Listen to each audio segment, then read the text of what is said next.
오늘 말씀의 이 제목을 한번 볼까요? 머리를 붙들지 않으면 육신의 욕망이 출몰한다. 육신의 욕망 다 가지고 있죠. 누구도 그걸 부인할 수 없습니다. 그런데 우리가 머리를 붙들지 아니하면 머리가 무엇인가가 이제 구체적으로 나올 텐데요. 일단 머리를 붙잡아야 됩니다. 머리를 붙잡는 이 하루가 되기 바라고 또 그러한 신앙이 되기를 바랍니다. 사도 바울은 골로새 성도들에게 오늘 특별히 경계하는 말씀으로 시작을 합니다. 16절 그러므로 먹고 마시는 것과 절기와 초라하노라 안식일 이유로 누구든지 너희를 비판하지 못하게 하라. 자꾸 성도들에게 이러니 저러니 자꾸 비판하는 내용이 있는가 봐요. 성도들, 우리 하나교도 그런 비판이 있습니까? 예를 들어서 안식일을 지키지 않는다는 이유로, 초하루, 월삭을 이유로, 혹은 절기를 지키지 않는 것, 또 왜 이것은 먹고 이것은 먹지 않느냐라고 하면서 그런 일이 있겠습니까? 우리 인간들이 신을 찾아가고 이 인간 우리 자신을 위하여 최고의 신을 쫓아가는 것 이 자체가 사실은 신앙이 아니라 이걸 종교라고 합니다. 그런데 참된 믿음, 진정한 신앙은 하늘에서 우리에게 주어집니다. 주어지면 그 하늘에서 주어진 그 믿음이 하나님께서 주시고자 하는 자기 백성을 찾아가요. 자기 백성에 찾아가는 그 믿음이 도달될 때 하나님께로 나아가는 일이 벌어집니다. 그러니까 이것은 우리의 의지로 되는 것이 아니라 주님의 인도함 속에 주님 임의적으로 이끄시는 거예요. 이것이 진정한 믿음입니다.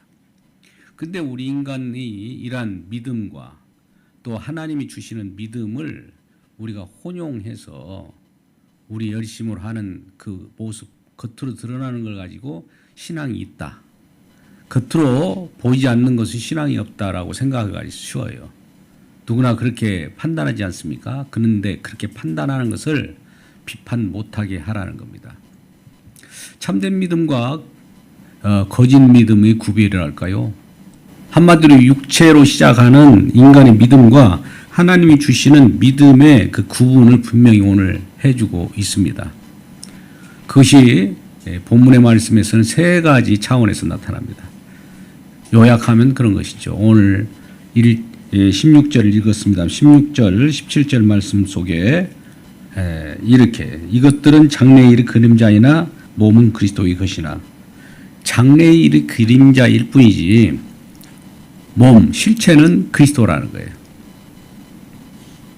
그러니까 이 우리에게 첫 번째 우리에게 경계하는 말씀은 율법, 절기, 율법으로 파생되는 모든 것을 지켜야만 신앙이다라고 하는 율법주의를 경계하는 말씀입니다. 두 번째는 신비 체험입니다. 우리가 꿈에서 뭘 만나고 또 신비한 체험을 해서 그것을 가지고 육체의 체험을 하나님의 영적인 것으로 이렇게 말을 하는 사람들이 너무 많죠. 그래야 붕이 되니까. 대부분 간증 내용이 다 그러지 않습니까? 오늘 본문의 말씀을 보면 그건 다 위배된 거예요. 왜 그러냐면 꿈에 천사가 나타났다 이거죠. 천사가 실제로 가르쳐줄 수 있어요. 근데 이 천사가 가르쳐주고 안 가르쳐주고 이 문제가 아니라 그것을 나의 신앙의 기준으로 삼는 거죠. 우리는 주님께서 여러모로 체험을 시킬 수도 있어요. 연약한 자는 연약한 자대로 더 확실한 체험을 많이 받게 되기를 바랍니다. 그러나 그것 자체를 신앙으로 여겨서 그것을 받아들이고 하면 천사 숭배 사상이 되는 거예요. 천사를 만났으니까 천사가 더 좋은 거예요. 근데 사도 바울은 이러한 저와 여러분의 갈라디아서 1장 8절에 분명히 말합니다.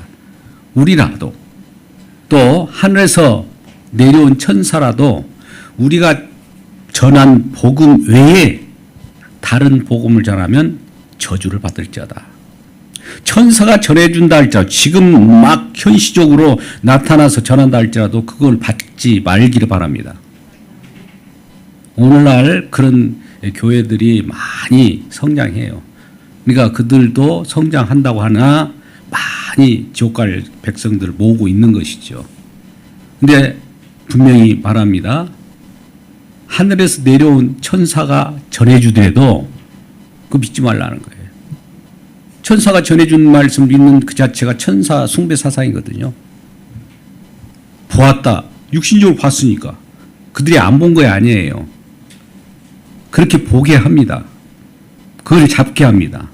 예수 그리스도에 관한 믿음보다도 천사를 숭배하는 그 믿음을 더 자기 믿음으로 갖기 때문에 그 오류에 빠집니다. 그래서 이런 천사 숭배 사람이나 혹은 그로 인하여 이 자기 자신의 꾸며낸 겸손. 천사를 만났으니까 뭔가 저 사람은 다른 사람에 비해서 달라. 이런 것을 드러낼 거 아닙니까? 천사를 만났다고 한 사람들을 보면 여러분들 한번 야 대단하다 그렇게 여길 거 아니에요. 그러면 이것은 누구를 지금 드러내는 겁니까? 주님을 드러냅니까? 자기를 드러냅니까? 결과적으로 자기를 드러내는 거예요. 그러니까 성경 내용은 주님의 하신 일을 드러내느냐 인간의 하신 일을 공치사를 드러내느냐의 싸움이에요. 영적 싸움이 그겁니다. 사도 바울이 무슨 일을 하더라도 놀라운 일을 기적을 하나님 주셔서 했지만 내가 한 것이 아니라고 부인하지 않습니까? 부인할 수 없는 그것을 자기 자신의 것인 양 부인하지 않고 그걸 드러내면서 나타나는 그런 일들이 골로새에도 있었다는. 골로새 교인들에게 그런 일이 벌어졌으니까 이걸 경계하고 있는 겁니다.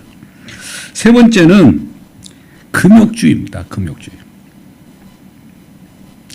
예를 들면 23절에 이런 것들은 자의적인 숭배와 겸손과 몸을 괴롭게 하는 데는 지혜로 있는 모양이다. 몸을 괴롭게 하는 데는 지혜 있어요. 우리가 금식도 하고 금욕을 하지 않습니까? 여러 가지 해야 할 일도 하지 않고 남이 저건 먹고 싶은데 나는 안 먹을 거야 라고 하는 것은 뭐 몸에도 유익은 될 수 있어요. 그러나 그것을 신앙이다. 이것이 신앙이야 라고 강조하는 사람들이 많이 있죠. 옛날 육식을 먹지 않고 나는 채식 먹을 거야 라고 하는 안식교에 어떤 자가 있었잖아요. 지금 개종해가지고 기독교로 들어왔지만은 그때는 아예 자연식을 먹어야 된다는 거예요.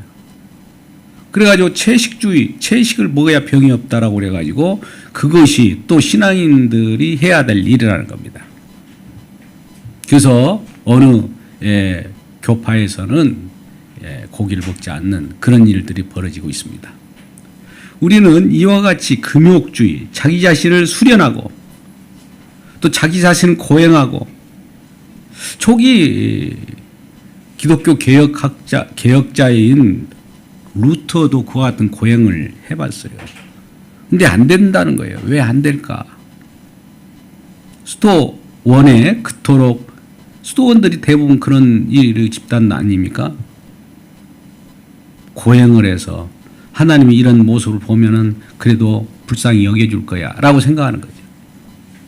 심지어 불교 계통에도 승려 누굽니까? 이 무소유를 주장했던 자도 무소유, 나는 아무것도 갖지 않겠다. 나는 갖지 않겠다라고 하는 그 주장을 누가 합니까? 예? 잘 들어보세요. 나는 아무것도 소유하지 않겠다. 그 자체를 지금 누가 하고 있어요? 자기가 있잖아요. 그런 부인을 하는 자기가 지금 살아있잖아요. 하나님의 말씀은 이런 것까지 다 드러냅니다. 우리는 우리 자신이 부인할 수 있다. 우리 자신을 금욕할 수 있다. 이렇게 자신만만하게 나오지만은 부인하는 너는 누구냐 이거예요. 자기 자신이 살아있는 거예요. 그래서 무소유라는 책 많이 썼죠. 근데 그것 때문에 소유가 더 많아졌어요. 책이 너무 팔렸거든요. 그런 역설이 어디 있습니까? 그러니까 인간들은 그런 것을 탐구하고 나도 무소유하고 싶어. 무효수사하기 위하여 책을 샀는데 책을 그렇게 편찬한 그 사람은 또 부유한 소유가 되어버린 겁니다. 이런 것들을 사람의 일이라고 해요. 세상 초등학문이라고 합니다. 이게 초등학문이라고 속한 것들은 율법주의, 두 번째는 신비체험, 세 번째는 뭐라고요? 금욕주의. 이 세 가지에 대해서 구체적으로 오늘 표현하고 있는 그 말씀을 한번 자세히 한번 들여다보자고요. 16절에 방금 말씀한 같이 율법, 그러므로 먹고 마시는 것과 절기와 초라나 단식을 이유로 안식일 때문에 그런 이 얘기 때문에 누구든지 너희를 비판하지 못해. 그것으로 비판한 사람들 있잖아요. 왜 안식일을 지키지 않아? 왜 월삭 헌금을 드리지 않아? 왜 이런 것을 먹고 이런 것을 먹지 않아야 되는데 먹었어? 구약 때는 여러 모양으로 나옵니다. 레위기 11장 같은 경우는 부정한 것은 먹지 마라. 또 정한 것은 먹어라. 이런 거예요. 왜 그런 것을 그때는 가르쳤을까요? 정한 것과 정하지 않는 것, 즉 먹는 걸 통해서 세속과 거룩한 것을 가르쳐주기 위한 거였어요. 그러니까 그 구약에는 어떤 이 설명용이에요. 설명용. 아마 그런 경우가 있죠. 이 되새김하고 쪽발이 있는 그런 짐승은 먹어도 된다. 되새김도 못하고 또 굽이 갈라지지 않는 것은 서로 구분되지 않는 신앙생활을 한다. 이것이냐 저것이냐, 이것도 좋고 저것도 좋고, 이런 들었다 저것도 들었다, 이런 내용들이라는 거죠. 그래서 세상에 속하든지 거룩한 하나의 편에 속하든지 둘 중에 하나라는 거예요. 우리는 두 가지를 다 하고 있잖아요. 한쪽 발은 세상에, 한쪽 발은 교회나 거룩한 공동체에. 그럴 때 우리는 이 부분을 놓고 어떻게 생각해야 되느냐. 갈등해야 되죠. 갈등. 세상 속에 내가 많이 깊숙이 빠졌습니다를 회개해야 되는 거예요. 네, 주님께서 거룩한 영역으로 이렇게 인도해 주셔서 감사합니다. 감사가 또 나와야 되고. 이 두 가지가 속에서 우리가 신앙생활을 할 수밖에 없습니다. 이 세상에 우리가 발을 붙이는 동안에는 육신이 있기 때문에 자연적으로 세상 걸 추구하게 돼 있어요. 그 세상 걸 추구하지 않는 자가 신앙이냐? 아니에요. 신앙은 세상 걸 추구할지라도 그걸 잘못된 것이고 그것이 영원한 생명을 주지 못한다는 것을 회개하면 되는 거예요. 회개. 아, 이것은 영원한 것이 아니구나. 아, 이 첫 창조도 하나님 창조하셨지만 이 창조도 영원한 것이 아니고 새 창조가 일어나는구나. 이걸 아셔야 돼요. 그런데 이 구약의 절기를 지키는 문제도 이제 여러 율법적으로 나타나죠. 그리고 율법 자체를 지키는 문제도 실천하는 문제로 나옵니다. 그러면 이건 기본적으로 우리가 오늘날 복음을 아는 사람은 율법을 지켜서 구원을 얻지 못한다는 것은 누구나 다 알죠. 왜? 신약을 보다 보니까 아무도 율법을 지킬 만한 사람이 없고 의인은 하나님이 없나니 아무도 없다고 이렇게 선언했기 때문에 뭐 율법을 왜 줍니까? 지키라고 준 거 아닙니까? 이렇게 우리는 따져 묻을 수가 있겠죠. 그럼 왜 주었을까요? 율법을? 하나님 말씀을 왜 줘요? 아니, 거울을 이렇게 보라는 거예요. 그럼 거울과 같은 율법을 보면 내 뭐가 나타나요? 예, 나의 허물과 죄. 너는 허물과 죄가 있는 자야라는 걸 아는 거예요. 성경 말씀을 보면 허물과 죄를 알 때, 허물과 죄가 있을 때는 이 자에게 율법에 의해서는 판단하기를 뭐라고 합니까? 저주를 받는 자라고 하죠. 우리가 그토록 좋아하는 신명기 28장 1절에서 14절까지 말씀은 하나님의 말씀을 지켜 순종하면 복을 받는데요. 천대의 복을 받고 들어가도 나가도 떡반죽 그릇이 성읍과 모든 게 복해요. 근데 15절부터 신명기 28장 15절부터 68절까지는 또 길어요. 이것을 지켜 행하지 않으면 저주가 들어가도 저주, 나가도 저주, 꼬리가 되고 뭐 이런 내용이에요. 그러면 이 내용을 가지고 우리는 말씀을 지켜서 축복을 받으려고 할 거 아니겠어요. 누구라도 그러지 않겠습니까? 누가 저주 받으려고 성경을 봐요? 축복을 받으려고 해도 안 되는 거예요. 왜? 순종할 수 없고 지킬 수 없기 때문에. 그러면 지킬 수 없는 자들은 뭐 뜬다고요? 저주. 이것도 저주, 저것도 저주. 저주 속에 있는 것을 알려주는 거예요. 여러분, 저주 속에 여러분 놓여 있습니다. 저주는 뭐예요? 결국은 죽음이죠. 저주에 대한 죽음이 심판입니다. 뭐 심판 속에 놓여 있다는 걸 알아라고 성경 말씀을 딱 줘요. 근데 우리는 그것을 생각하지 않고 하나님은 우리를 위한 것이니까 아까 우리를 위한 신을 찾는 것이 어떻게 보면 종교라고 했잖아요. 하나님은 우리를 위한 걸까야. 그렇기 때문에 성경 말씀을 줬어. 이야, 지켜보자. 이게 율법주의자들이에요. 지금도 유대인들은 지켜요. 그것도 이 규정을 어떻게 할 것이냐. 안식일을 지키라 하니까 안식일을 저녁 이 날이 저물 때부터 아침까지 그 시간을 또 정확하게 언제부터 그 시간을 기준으로 해갖고 해야 되느냐. 이것들을 다 또 깨알같이 이 부록으로 큰 것은 모르잖아요. 우리가 덩치 큰 내용은. 그걸 깨알같이 썼어요. 그 장로의 유전이라고 합니다. 갖고 지켜요, 그걸. 오늘날도 그래요. 많이 서구의 문명이 발달했고 유대인들마저도 그런 문명의 혜택을 받고 있죠. 엘리베이터를 타더라도 뭐 막대기를 갖고 다니면서 쫙 눌러요. 여러분 한번 생각해 보세요. 저 양반은 왜 저렇게. 그리고 그것도 어느 정도 청수까지만 자기들이 정해놓은 거예요. 그게. 이것이 인간의 지혜로 만드는 하나님 말씀을 해석한 거죠. 인간이. 그렇게 하면 될 거라고. 최선을 다해서. 얼마나 대단한 사람들입니까? 인간으로 보면 인간의 지혜나 인간의 지식으로 보면 이런 사람이 없어요. 인간의 최고의 의를 드러낸 거예요. 그러니까 바리새인 의보다 높지 아니하면 천국에 합당하지 않단 말은 이런 바리새인 이 유대인들처럼 이렇게 지켜도 천국은 그들에게는 해당되지 않는다는 거예요. 안 되죠? 그들은 안 되는 거예요. 뭐 우리도 그러면 됩니까? 우리도 안 되는 거예요. 그들이 샘플로 뽑아서 되는지를 한번 확인하는 것이 이스라엘 백성을 뽑아 세운 거거든요. 안 되는 거예요. 인간 모두 이전에도 말씀드렸지만 도간에 든 쥐다 이거예요. 너희는 갇힌 자야. 안 되는구나. 안 됩니다. 울어도 애써도 수고하고 고행해도 안 됩니다. 율법을 제시해도 그게 무력합니다. 그러면 어찌할꼬가 나오죠. 어찌할꼬. 그 어찌할꼬라고는 상한 심령을 하나님 받기를 좋아해요.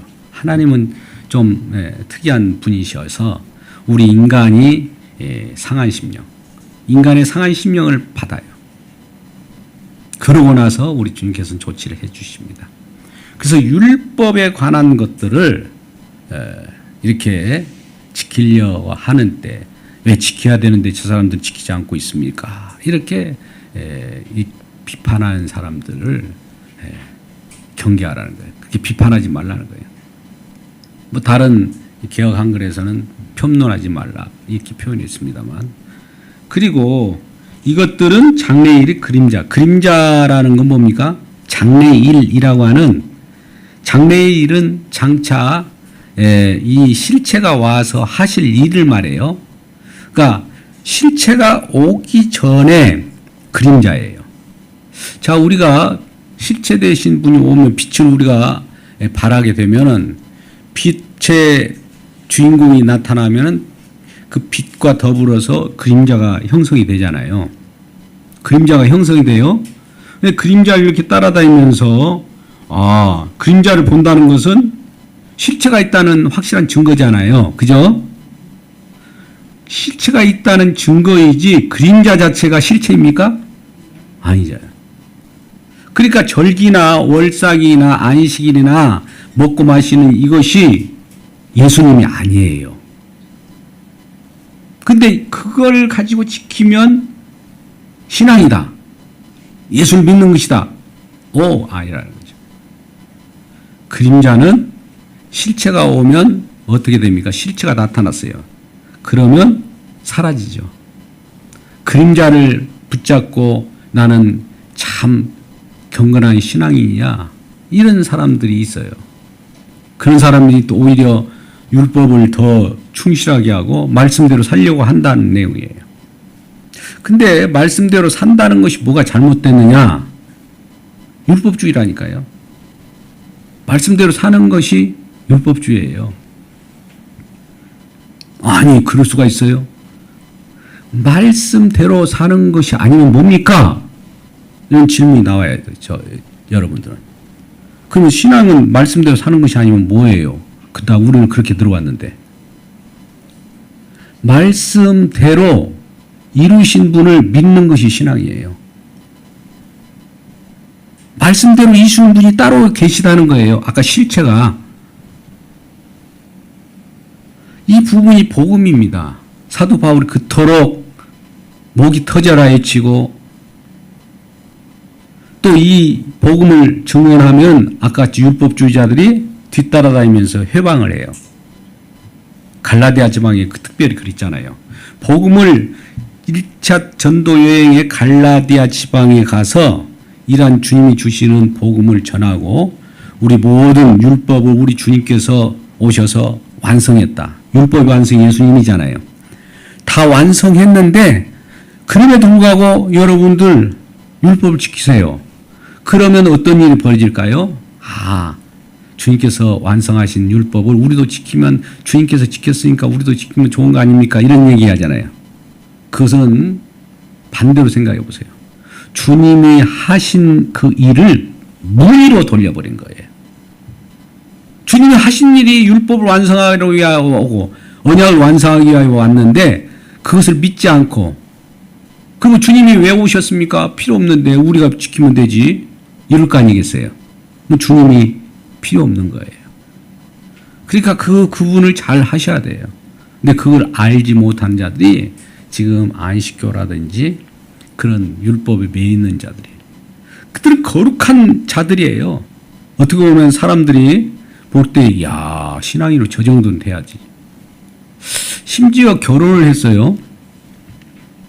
그러면 자손을 위하여 부부가 합방하고, 그러지 않고는 서로 부정하기 때문에 합방을 안 합니다. 그게 안식교예요.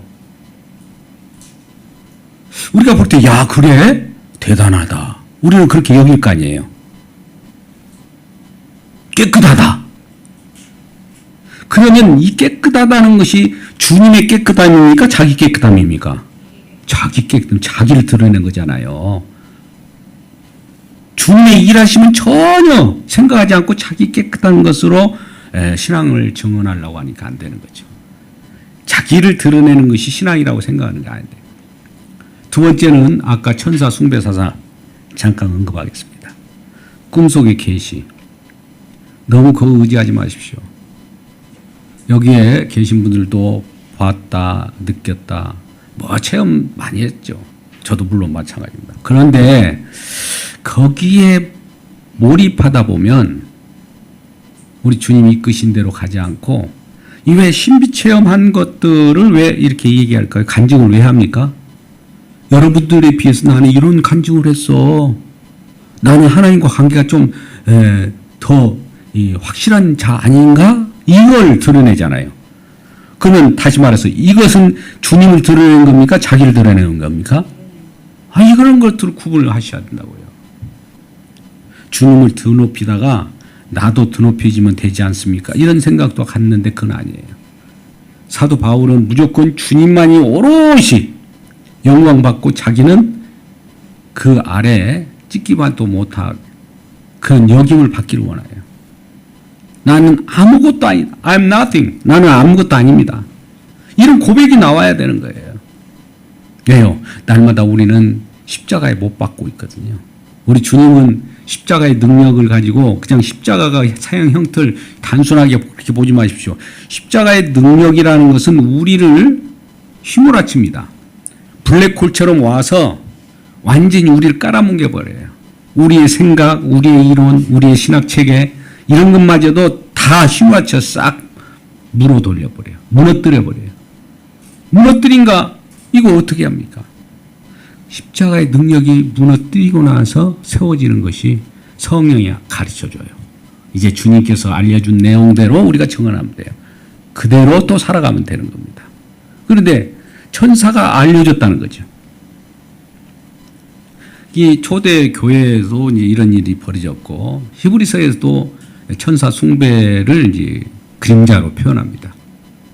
왜 그러냐면 아직 주님에 대한 어떤 예시를 해 놓은 것이지만은 실체는 아니다 말이죠. 확실한 것이 오면은 그런 것들 물려나가는데 지금도 그것을 가지고 자꾸 추구하고 그런 자체가 인간의 욕심에서 나오는 거예요. 그러니까 인간의 욕심이라고 하는 것은 이 육체의 덩어리에서 나오는 어떤 생각이잖아요. 우리가 이런 인간의 생각은 어떻게 나타나느냐? 이리저리 다녀보세요. 이것저것 경험하다 보면 별 생각들이 다 들어와요. 우리 몸에 체득을 해요. 그러면 그것이 잠잘 때 실현되는 것처럼 나타나는 것이 꿈이에요. 꿈이 그렇게 나타난다니까요.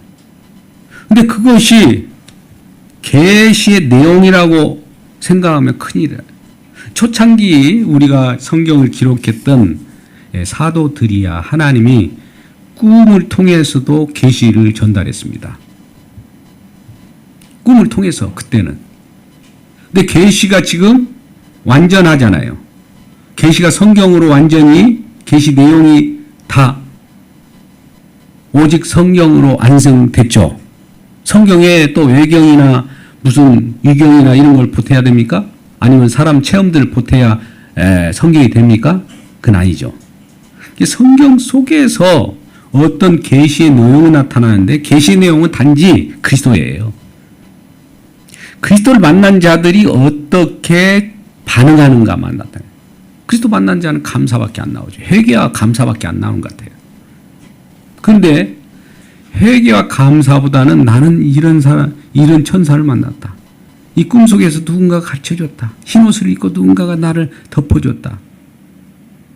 물론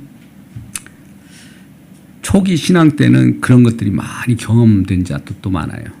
저도 그랬거니와. 그런데 그런 것에 우리가 자꾸 천작을 하게 되면 사단이 이제 거기에 의해서 우리를 춤추게 합니다. 아까 사도 바울이 갈라디아 1장 8절에서 뭐라고 했다고요? 하늘에서 내려온 천사가 전한 복음이라도 그 복음의 진짜라고 믿는다면 저주받는다고 그래요. 그러니까 사도 바울이 전한 복음은 어떤 사도 바울은 인간이 아닙니까? 아니, 하나님이 그 사도 바울이라는 것은 이방인의 그릇으로 쓰기로 작정이기 때문에 그에게 말씀을 집어넣고 말씀이 이루어진 내용을 집어넣은 거예요. 하나님은 우리에게 말씀을 넣어주잖아요. 말씀이 그대로 있는 것이 아니라 말씀이 이루어져요. 이걸 언약의 성취라고 약속이 이루어졌다고 한 거예요. 약속이 이루어진 내용이 우리를 살리는 것이지 말씀 자체가 이루어지지 않고 있는 상황 속에서 우리를 살리는 거 아닙니다. 이 말씀이 이루어지려고 하면 예수님께서 십자가에 못 박아 죽을 때 말씀이 이루어져요. 어떤 말씀? 우리를 죄악에로부터 건져내겠다는 말씀. 영원히 하나님과 함께 살겠다고 하는 말씀이 그때 이루어지는 거예요. 그래서 이런 부분들 또 신비, 첨사, 임사체험 이런 것들에 대해서 한때 저도 기도원 출신이기 때문에 너무나 거기에 몰입했던 시절이 있었습니다. 근데 분명히 말합니다. 그런 것도 그림자다. 그림자. 장차 올 일에 대한 그림자. 장래일의 그림자. 장래일은 뭘까요? 그러면 아까 같이 예수 그리스도께서 오셔서 무슨 일을 할 거예요. 예수 그리스도께서 이 땅에 오셔서 하실 일, 이루실 일, 이루실 일이 장래일이에요. 아까 이루신 일이 어디서 이루어졌다고요? 물론 저는 항상 답은 고정되어 있습니다만 거기까지 도달하지 않으면 우리는 본래 설교가 아니라고 그래요. 그 중간에 끊쳐버리면 드라마도 끝나버리니까잖아요. 뭐 기대 심리를 갖게 하죠. 그 다음에 무슨 편이 나올까. 근데 우리는 날마다 하루하루가 일상이 살아가는데 시간 내기도 쉽지 않은데 우리 주님을 만나는 기쁨이 있어야지는데 만날까 말까 뭐 갈등하고 있으면 되겠습니까? 만나는 역사가 있기를 주님의 이름으로 축복합니다. 주님께서 다 이룬 지점에서 그 자리가 만나는 자리예요. 그 만날 때 예수님이 십자가에 못 박혀 죽으셨잖아요. 다 이루셨잖아요. 그럼 저와 여러분을 가만히 놓고 거기에서 복만 줍니까? 저와 여러분도 그 속에 끌어당겨요. 사도 바울이 이렇게 표현합니다. 내가 그리스도와 함께 예수님과 함께 십자가에 못 박혔나니. 십자가에 못 박혔다는 것은 그동안에 어떤 생각을 하고 있었겠어요? 사도 바울이 이전에 율법으로는 흠이 없고 가말리엘 무원하생이고 최고의 학벌이고 뭐 그때도 로마 시민이기 때문에 문물 다 겸비했어요. 최고의 에리트였다고요. 요즘에 에스대 저리 가라 하는 율법에 흠이 없는 자로다 할 정도면 얼마나 대단합니까? 그런데 다메섹으로 가는, 다메섹이 왜 다메섹으로 갑니까? 그가 예수 믿는 사람들을 잡아서 예루살렘 공회, 사내들인 공회에 넘기려고 그렇게 열심을 냈던 거예요. 열심이 특심이었어요. 근데 그런 열심을 많은 사람들은 유대교적 입장에서는 대단하다고 했는데 주님이 딱 나타나, 빛 가운데 나타나서 뭐라고 합니까?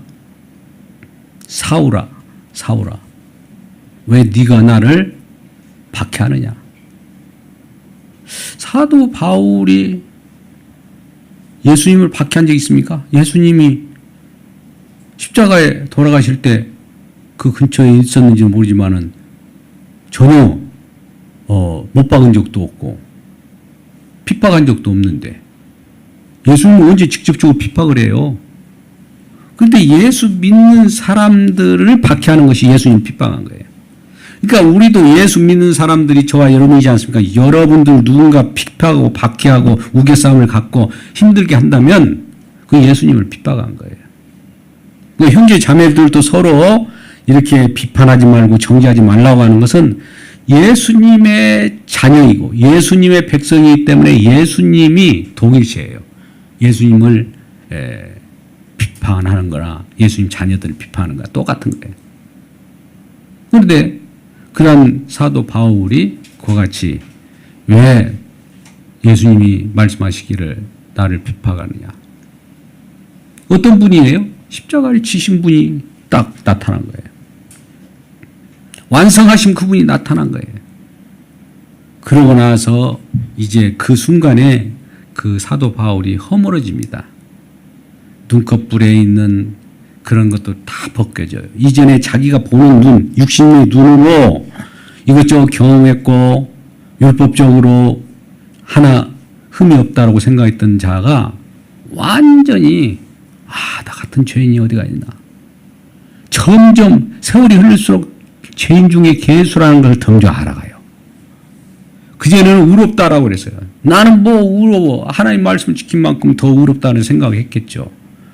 그런데 그런 너가 어떤 자인 줄 아냐? 나를 박해하고 그러한 네가 의로움이 나의 의로움을 상반적으로 죽이는 것이다 이거예요. 그러니까 우리는 우리 의를 내세우고 인간의 공로를 내세우면 우리 주님의 의가 상쇄됩니다. 그러니까 우리 그 앞에 무릎을 꿇어야 돼요. 죄인으로소이다. 주님만이 옳소입니다. 이렇게 하는 자들이 그리스도인이라는 거예요. 세 번째, 아까 이제 금욕주에 대한 말씀을 더 언급하게 되면은 자의적 숭배, 또 겸손과 몸을 괴롭게 하는 겸손도 꾸며낸 겸손이에요. 사람들 그냥 오늘날 어느 모습들 여러분들에게 그런 모습이 TV에 많이 비쳤을 거예요. 뭔가 관을 쓰고 막대기 하나 가지고 이렇게 다니면서 하면서 까리타스 쿠피티사스 이거 라틴어로 못 알아듣게 하면서 그러면 저 사람 대단히 겸손하구나. 인격적으로 대단하네. 지금 예수님을 증언합니까? 자기 인격을 지금 높이고 있습니까? 이 부분을 구분을 잘해야 돼요. 그래서 우리는 저 사람이 그러면 개차반이처럼 사람 가진 거 옳습니까? 또 이렇게 질문을 해야 됩니다. 그 뜻이 말하는 것이 아니라 우리 모든 저와 여러분 예수님을 증언하기 위해 성령 받았다면서 성령 받으면 예수님만 증언하는 것으로 끝나는 거예요. 인간이 고귀함을 증언하고 이런 것들은 주님께서 어련히 알아서 해주는 거니까 인간이 일부러 높일 필요가 없어요. 그것을 자꾸 주장하게 되면 인간의 행함을 드높이게 돼요. 인간의 행함을 드높인다면 인간의 욕망을 드높인다는 거예요. 인간의 욕망을 드높이는 것이 아까 율법주의하고 신비주의하고 이 고행주의 아닙니까? 그러니까 그런 것들을 우리 주님께서는 부인하라고 그래요. 부인하라고 하는 말은 뭐냐면 예수님이 너희가 나를 따라오고 그러든 네 자신을 부인하고 십자가에 못 박고 십자가를 따르라고 그래요. 부인하라는 것은 우리가 되어서 우리 자신이 부인할 수 있을까요? 여러분 자기 자신을 부인할 수 있는 사람 있어요? 예? 부인할 수 있습니까? 어디에 의지해야 됩니까? 성령에 의지해야 돼요. 부인할 수 있는 사람 아까 이런 표현하고 똑같아요. 부인하는 자기가 난 부인했어 그러면 자기가 부인한 자기가 지금 살아있는 거예요. 다시 말씀드립니다. 인간으로서는 부인이 안 돼요. 그러면 어떻게 합니까? 우리 주님께서 성령을 보내서 십자가로 끌고 가요. 십자가에다 못 박게 만들어버려요. 우리 부인하게 만든단 말이죠. 이것이 주님이 십자가를 통하여 저와 여러분에게 가르쳐주는 복음이라 이거예요. 우리는 어떤 신학 체계를 공부해서 지식을 습득했기 때문에 신학적인 어떤 내용을 많이 알기 때문에 구원받는 것이 아니에요. 물론 그런 것들 복음을 증언하는 데는 도움이 되지만 그 자체가 복음은 아니란 말이에요. 잘못 아는 사람이 너무나 많아요. 그래서 우리는 복음 그 자체, 우리 복음이라는 건 주님을 드높이는 그 자체인데 그 앞에서 모든 사람은 무릎을 꿇을 수밖에 없는 겁니다. 우리가 요한계시록 4장에서도 10절 이하의 말씀 보면 장로들 24장로들이 관을 씌워줬는데 우리 주님이 우리는 이걸 받을 수가 없어요. 오직 주님만이 영광 받으옵소서 해갖고 그 관을 다 벗어서 주 앞에 던집니다. 우리는 이런 자격이 없다 이거죠. 우리 인간의 어떤 우수한 것 가지고 천국에 들어갈 수도 없고 안 된다. 주님만이 합니다. 주님이 어떻게 합니까? 성령을 주셔서 저와 여러분에게 하나님의 복음을 알아듣게 하고 또 새로운 비밀인 복음 자체 그리스도를 우리들에게 심어주셔서 우리 안에 그리스도가 오심으로 말미암아 성경 내용이 우리 주님의 증언이구나. 우리 주님을 높이는 거구나. 나는 그 앞에 무릎을 꿇고 주님과 더불어서 그러나 주님의 백성으로 살아가는 기쁨을 누리게 되는 겁니다. 이러한 기쁨으로 누리는 우리 모두가 되기를 주님의 이름으로 축복합니다. 기도하겠습니다. 아버지 하나님 감사합니다. 오늘도 주님께서 허락하신 말씀 골로새 2장 마지막 구절을 통해서 우리 주님을 증언했습니다. 사도 바울이 증언한 내용대로 우리 주님을 증언하면서 또 우리가 알고 우리에게 첫 번째 비판하지 말라고 하는 것처럼 많은 사람들이 우리를 비판할 때 거기에 힘을 흘려치지 않도록 도와주시고 또 정죄하지 말라고 하는 그 정죄 속에 빠져들지 않도록 도와주옵소서. 이제는 우리 주 예수 그리스도께서 모든 걸 이루어졌기 때문에 승리의 계가를 부를 수 있는 찬송이 되게 하여 주옵소서. 예수님의 이름으로 기도드리옵나이다. 아멘.